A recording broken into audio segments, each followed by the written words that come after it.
புரிஞ்சிருக்கும். பாசிச சக்திகள் எப்படி திராவிடத்தை அழிக்கணும், தமிழை அழிக்கணும்ன்ற அந்த நீங்கள் நடக்கின்ற நடைமுறைகளை இன்று மத்திய அரசு என்னென்ன கொடுமைகளை தமிழர்கள் மீது இழைத்து கொண்டு வருகிறது, சிறுபான்மையினர் மீது இழைத்து கொண்டு வருகிறது என்பதை நீங்கள் பார்த்திருக்கிறீர்கள்.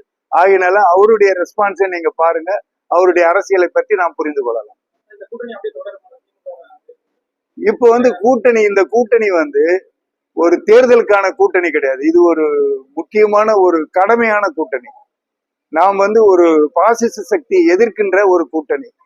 பாசிசம் இருக்கிற வரைக்கும் இந்த கூட்டணி தான் இருக்கும். அப்படி இருந்தாதான் நாம் தமிழையும் தமிழ்நாட்டையும் திராவிடத்தையும் நாம் பாதுகாக்க முடியும். கண்டிப்பா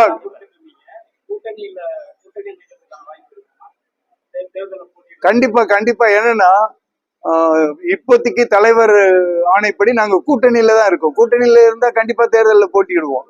இந்த போன தேர்தலே நாங்க போட்டியிட வேண்டியது. ஆனா தலைவர் ஒரு தியாக தலைவர். அவர் அங்க இருக்கிற கூட்டணியில நம்ம போய் ஒரு நெருக்கடி இல்லாம, ஆனா கொள்கை கூட்டணியாக நாம் சேர்ந்து இந்த திராவிடத்தை அழிக்க நினைப்பவர், தமிழை அழிக்க, நம்முடைய கல்வியை அழிக்க நினைப்பவர்களுக்கு எதிராக நாம் அணிசேர திரள வேண்டும் என்பதில் ரொம்ப கருத்து ஒற்றுமையாக இந்த கூட்டணியில சேர்ந்திருக்கிறோம். கண்டிப்பாக 2026 தேர்தலை நாங்க பங்கு பெறுவோம்.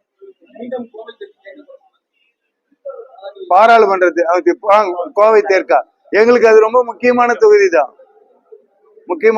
கண்டிப்பா அதிகமான சதவீதத்துல வாங்கியிருக்கோம். அதிகமான மக்கள் நீதி மையம் வாக்காளர்கள் அங்கதான் இருக்காங்க தமிழ்நாட்டிலே. அதனால அது ஒரு முக்கியமான தொகுதி.